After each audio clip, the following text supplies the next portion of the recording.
We love shippers. Oh. However, I'm not coming from that angle. Okay. You know, you have people saying, I don't trust Nelly. I don't trust Nelly. She'll break Sooj'S' heart. Oh, wow. So, and this is not just viewers. Even housemates have said it. I don't know if you caught some as well. So I'm not really sure why there's that notion of sentiment, especially with your side, you know, on the ship. So why do you think there's so much skepticism around the relationship? Do you think it's something they saw? I don't know. They don't have to be in my life. You don't have to know my what is going on in my life. It's none of your business. It's who I want to be with or who I'm with. So I don't care what people say. That's their business. Okay, fair enough. I know that you've spoken about this and people have asked you, but I'm going to touch on it. And this is from kind of like a different, you know, angle. So a lot of people gossiped in the house. You know, Parrot unveiled some, it didn't.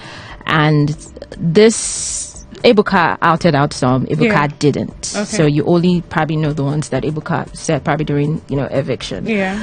Now, for a conversation that it felt like a few other people had that same conversation, I don't know if maybe it was how he said it, or maybe you've come out to watch the video. I don't know.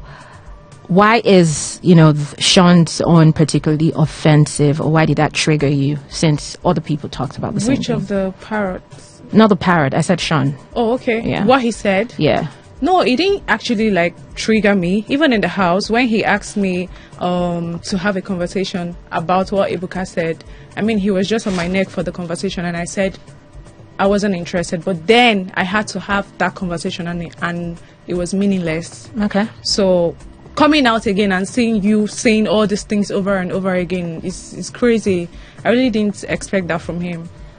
Okay. I mean, it became a big deal the moment Ebuka, you know, spoke about it and eviction. So not that type of person that just like because from day one I was very close to Sean, like we're guys from day one. So I didn't actually see him saying all those things about me. Do you get? So till now, do you have the coming out context? now, no. Okay. Coming out now and finding out what he has been saying, like all throughout I'll stay in the house. It's just like, Fair. oh, okay. So it's beyond that conversation. No, it's okay. beyond it. Okay, fine, fair enough. Well, moving on. So let's move to. I'm trying to hurry up. Let's move to Ozyy. So I had a conversation with your brother because you know he came out and he obviously, whether you like it or not, there are different storylines. One was a triangle. But before I even get there, how would you describe your friendship or the dynamic with you and Victoria, and then you and Onyeka, if you had to describe that? That's separately. Separately, naturally, because they're two separate individuals. Yeah. And I was friends with both of them, and that's pretty much what it is. Yeah. So how would you describe your not even about the triangle now? How would you describe your friendship with Victoria and your friendship with Onyeka? Both my good friends, and if you're my friend, I'll look out for you. Okay. Okay. So going back to your brother, he came out and he felt like it was more of anybody who didn't want to be in that triangle to remove themselves. You know, it could favor maybe the guy, but not the girl. So, you know, there was like an opera outside, like, you can't excuse Ozyy out of the situation. You know, and so I asked him and he says, you know what, I'm done. When he comes, we'll have that conversation.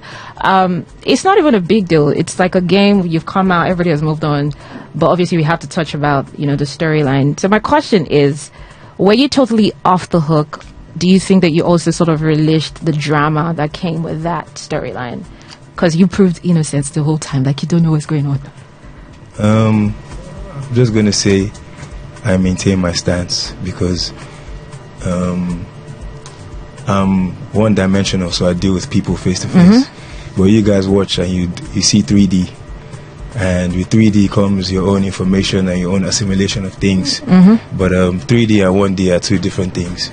So, as I said, from a one-dimensional looking, they were both my friends and I had their backs, and that was how I kept it. I wasn't paying attention to anything else. I wasn't involving myself in what I like to call white noise. It doesn't concern me. I just deal with you as you deal with me.